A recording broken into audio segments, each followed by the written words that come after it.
En la primera carta del apóstol Pablo a los tesalonicenses.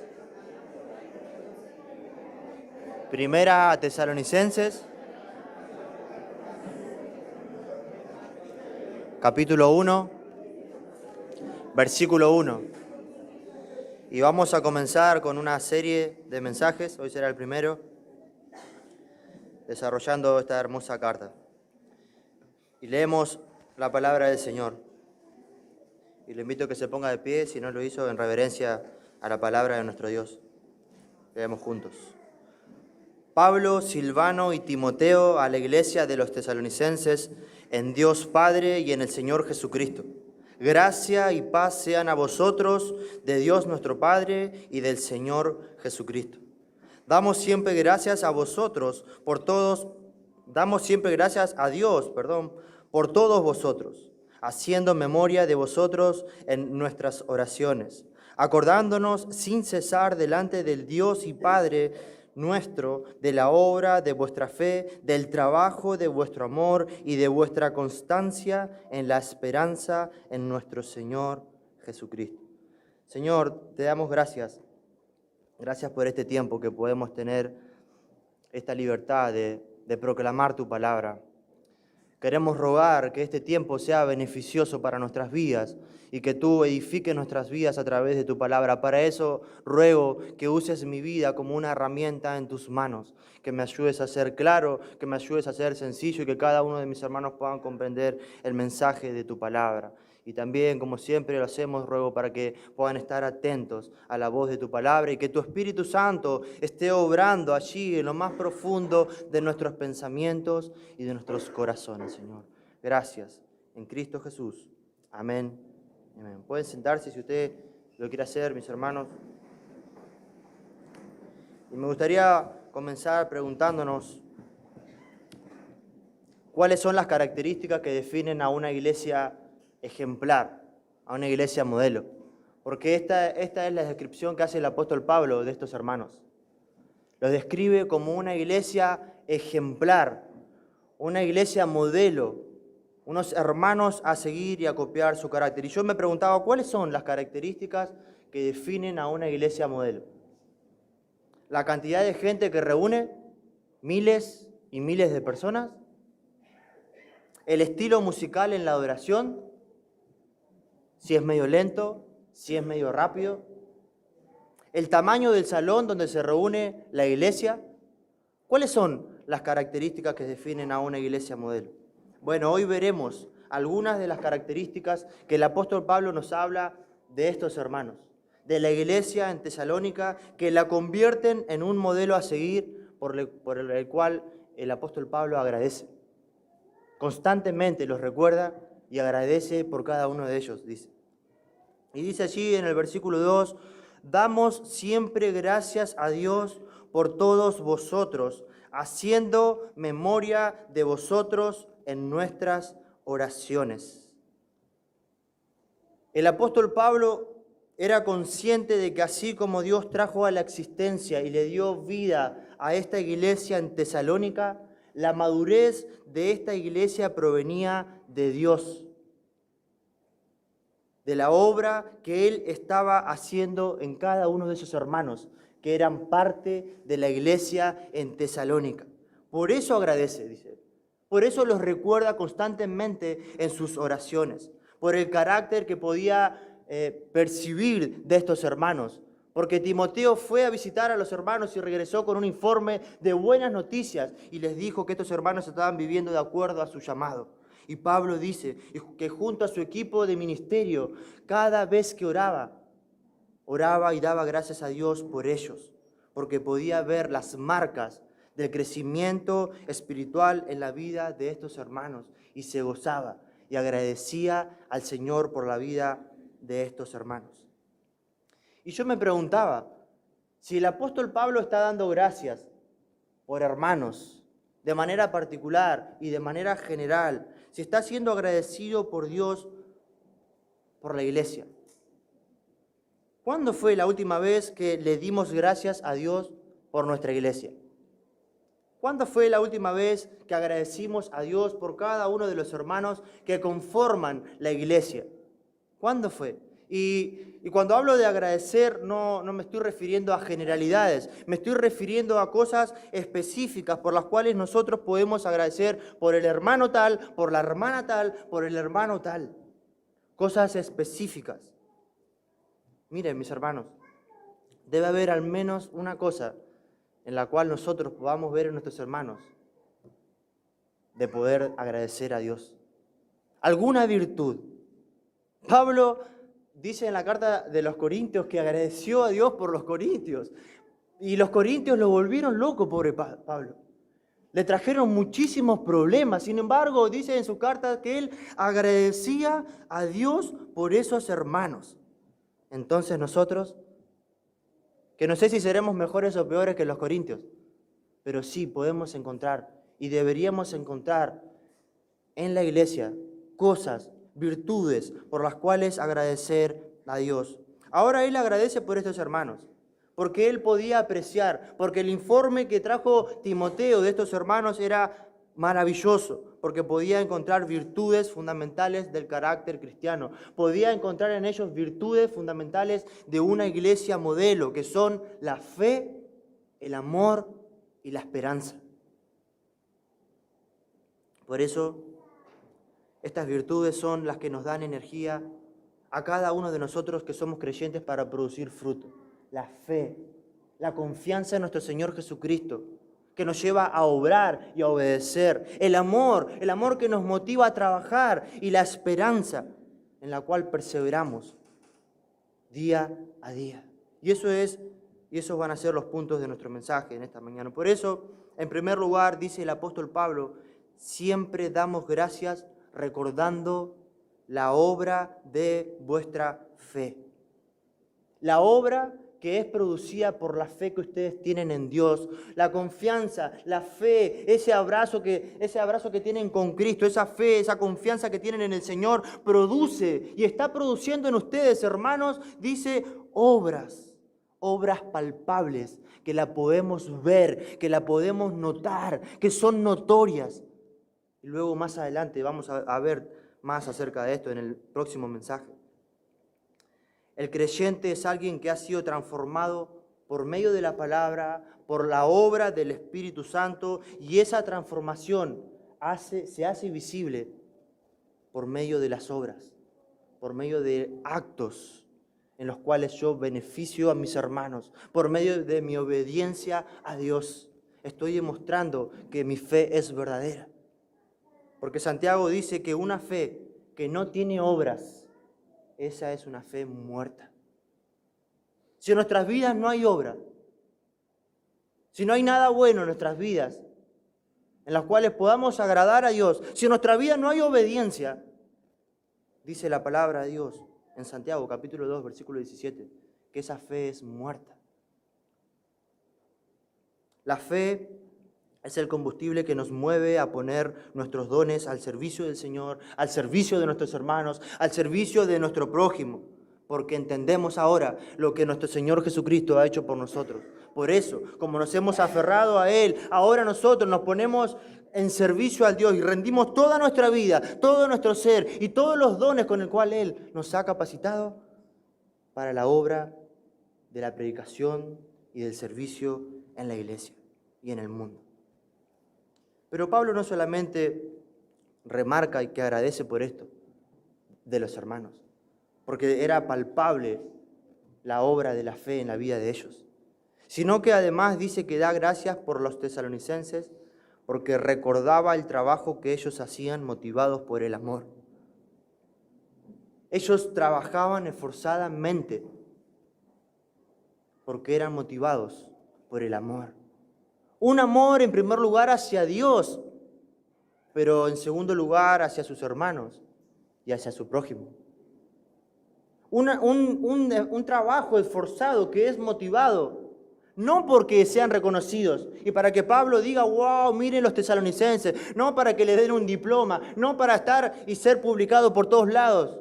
No por su orgullo, lo que los motivaba a trabajar y a servir para sus hermanos y para la obra de la palabra y la predicación del Evangelio era el amor.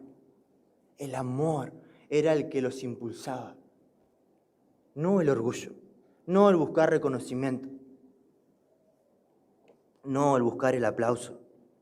Mis hermanos, este amor los motivaba a trabajar arduamente, dice, hasta el agotamiento, en el lugar que se encontraran, en su casa, como esposo, como padre, como empleado, como miembro de una iglesia, como predicador del evangelio en ese tiempo donde eran perseguidos, en el lugar que ellos se encontraban, trabajaban esforzadamente, porque eran motivados por el amor. Y este amor es mucho más que una emoción, es mucho más que una emoción, es la disposición de buscar el bien de otra persona, aún a costa de sacrificio personal si es necesario. Este amor es mucho más que eso. Es mucho más que una emoción. Es un amor que nos lleva a estar atentos a cada una de las necesidades de nuestros hermanos y a las necesidades que hay a nuestro alrededor. Es un amor que nos mueve a querer suplir esas necesidades que vemos en la medida de nuestras posibilidades. Es un amor que no se agota. Es un amor que no se cansa de hacer el bien sin importar lo que reciba a cambio. A veces escuchamos a las personas decir, yo ya me cansé de amar a fulanito.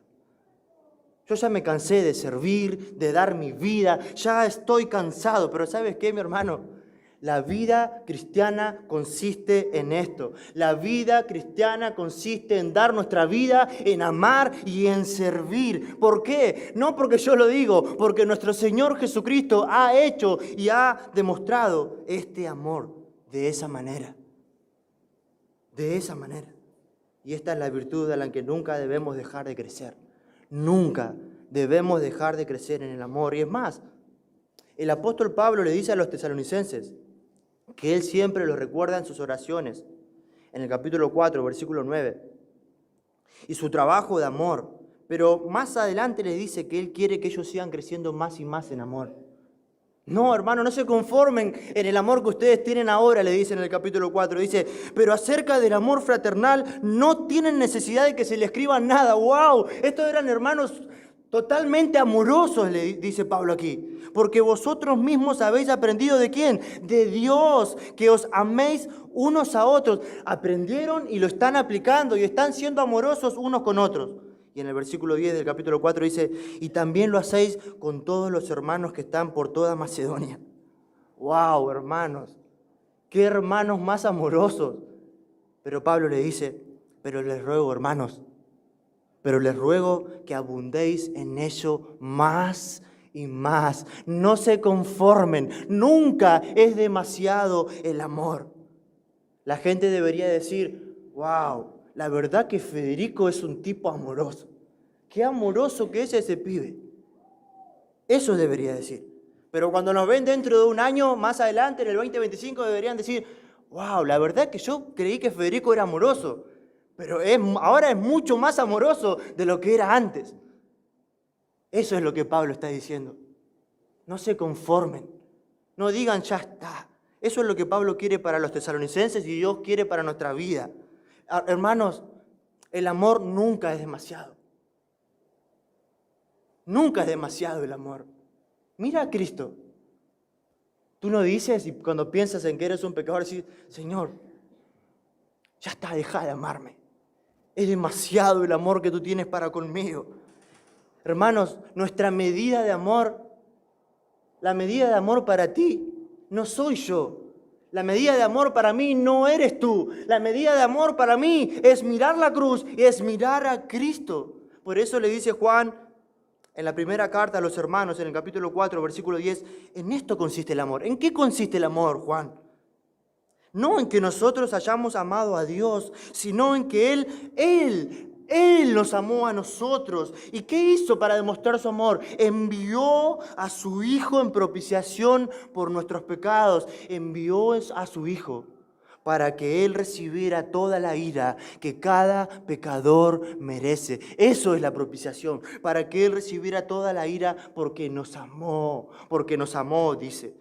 Ahora, amados, le sigue diciendo, si Dios nos ha amado así, debemos también nosotros amarnos unos a otros. Si Dios nos ha amado así, derramando toda su ira en la persona de su Hijo inocente, perfecto, sin pecado, para aceptarme a mí, un pecador, y amarme a mí, y amarte a ti, también nosotros debemos amarnos unos a otros. ¿Es ese amor evidente en nuestras vidas? ¿Es ese amor evidente en nuestras vidas? Y pensaba mientras preparaba el mensaje, en todo el trabajo que se hizo en la iglesia, en los hermanos cuando venían a trabajar, que venían cansados de sus trabajos y venían agotados y seguían trabajando, soldando, martillando, limpiando, pintando, cocinando, alcanzando un vaso de agua, lo que fuese.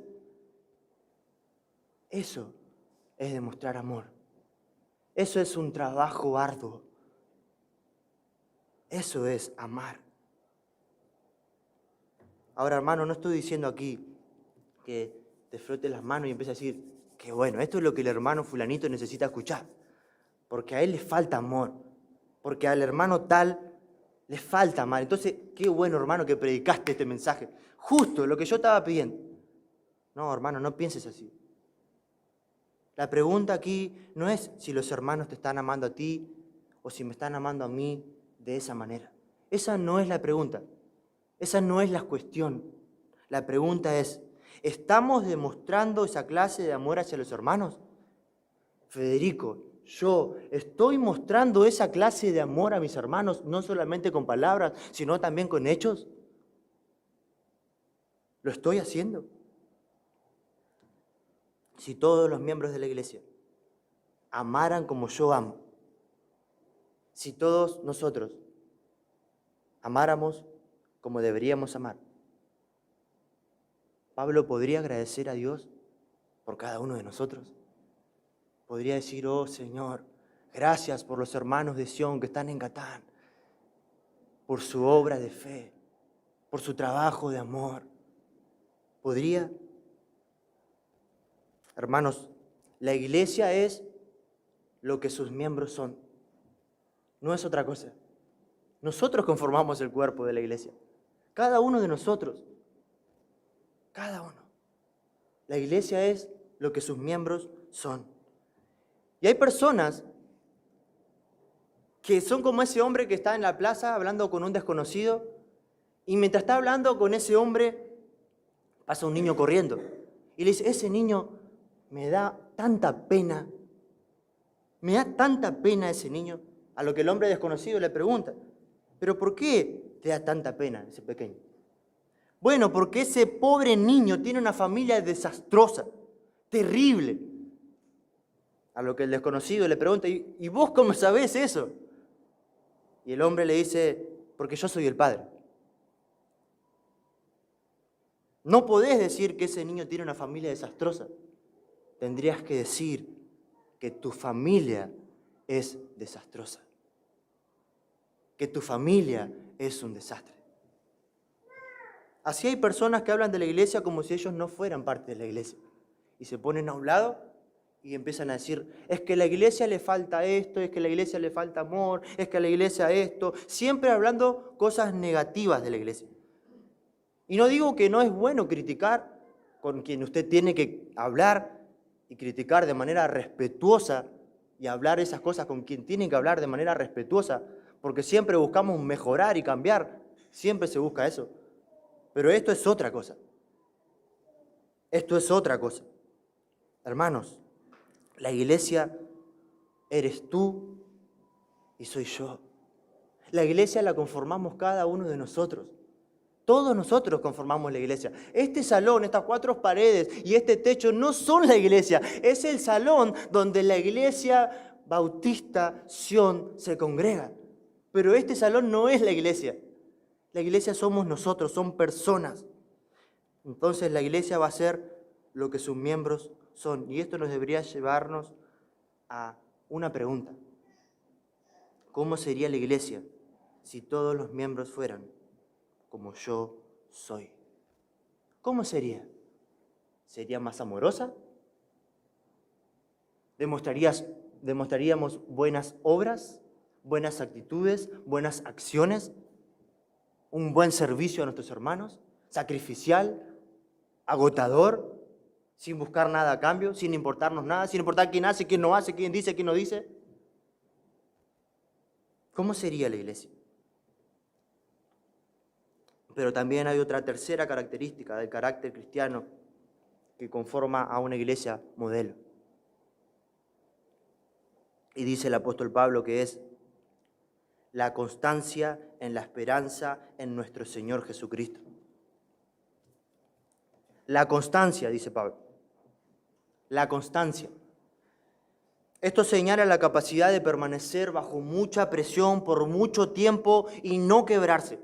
Podría traducirse esta palabra como perseverancia.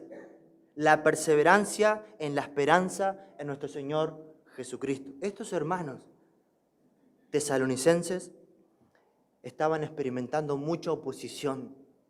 Llegó el mensaje del Evangelio, enseguida comenzó a crecer la obra del Señor, comenzaron a extender la predicación del Evangelio por todos lados y los judíos querían impedir la predicación del Evangelio y no querían, empezaron a encarcelar, a perseguir a los hermanos, pero ellos seguían perseverando, pero ellos no habían claudicado en su fe, no habían dejado de amarse, dice el apóstol Pablo, porque ellos, ¿qué hacían? Tenían su mirada en el futuro. Ellos miraban con esperanza hacia el futuro. Ellos miraban la esperanza hacia la venida del regreso de nuestro glorioso Señor Jesucristo. Por eso perseveraban, porque tenían una esperanza viva.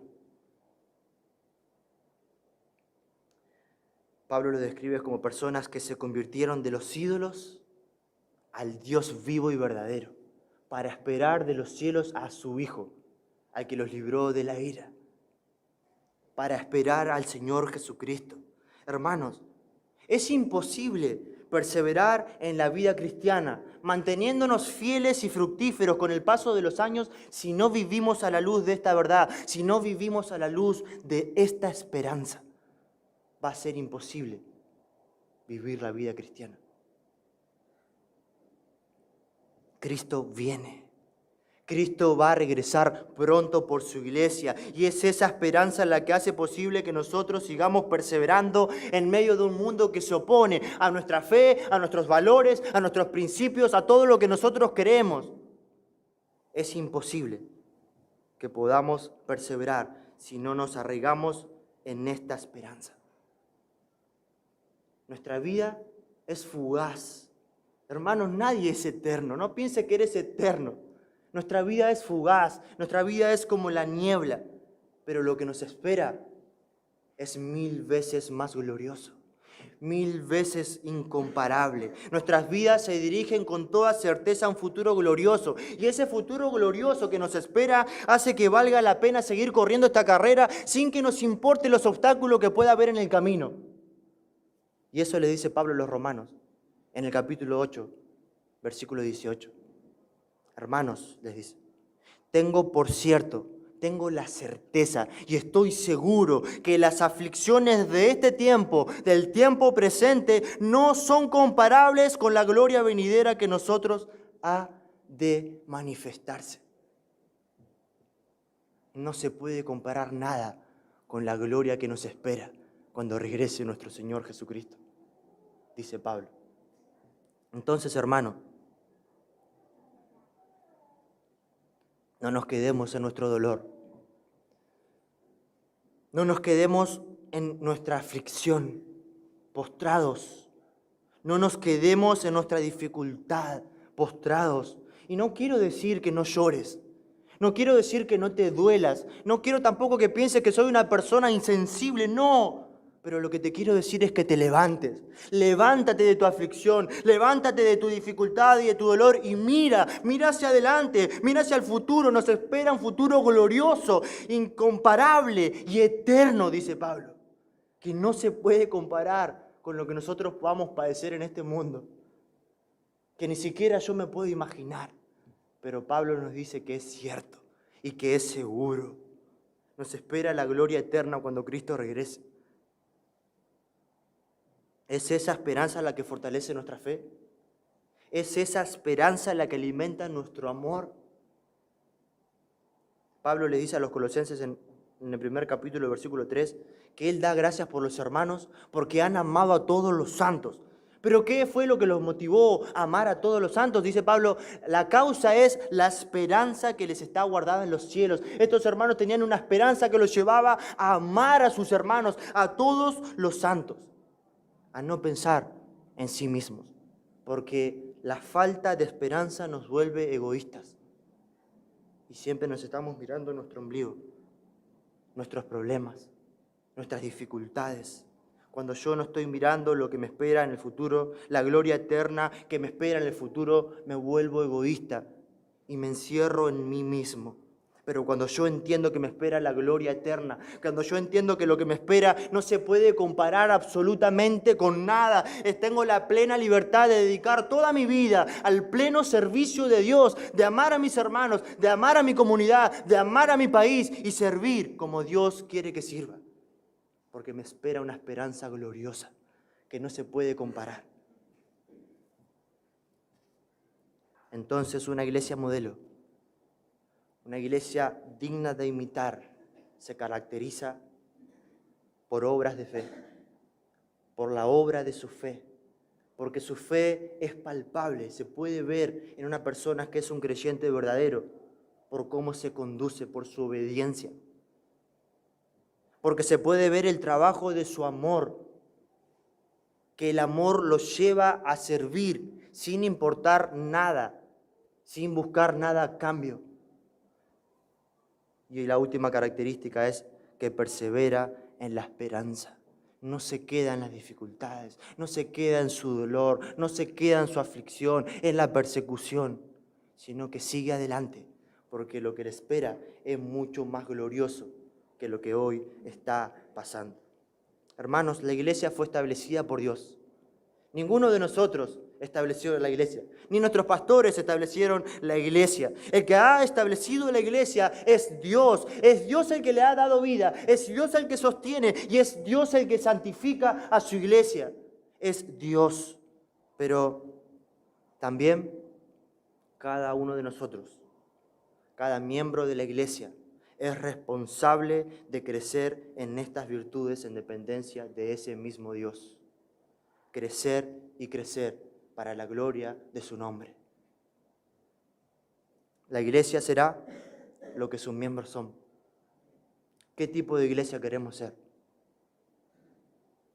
¿Qué tipo de iglesia queremos ser? ¿Queremos ser una iglesia ejemplar, digna de imitar, por la cual Dios se lleve toda la gloria?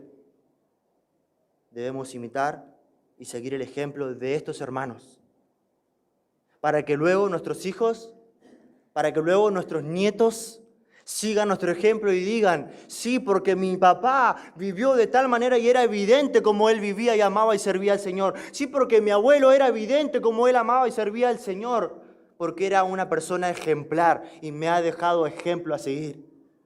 Pero no te desanimes. No digas, ay hermano, pero esto es imposible para mí. Hermanos, Pablo era un hombre de carne y huesos, como vos y como yo. Tenía tentaciones y pasiones iguales que las nuestras. Los hermanos que se encontraban en Tesalónica eran personas de carne y hueso igual que nosotros. Y nosotros somos iguales que ellos, de carne y hueso. ¿Sabes quién estaba al lado, arriba, a los costados y en el interior de estos hermanos? Dios. Dios moraba en ellos. Y ese es el mismo Dios que mora en cada uno de nosotros y nos capacita para poder vivir de esta manera. No somos nosotros, es Dios obrando en nosotros. Es la obra de Dios en Pablo, en los tesalonicenses, y será la obra de Dios en nosotros y en las generaciones que vendrán. Que el Señor nos ayude.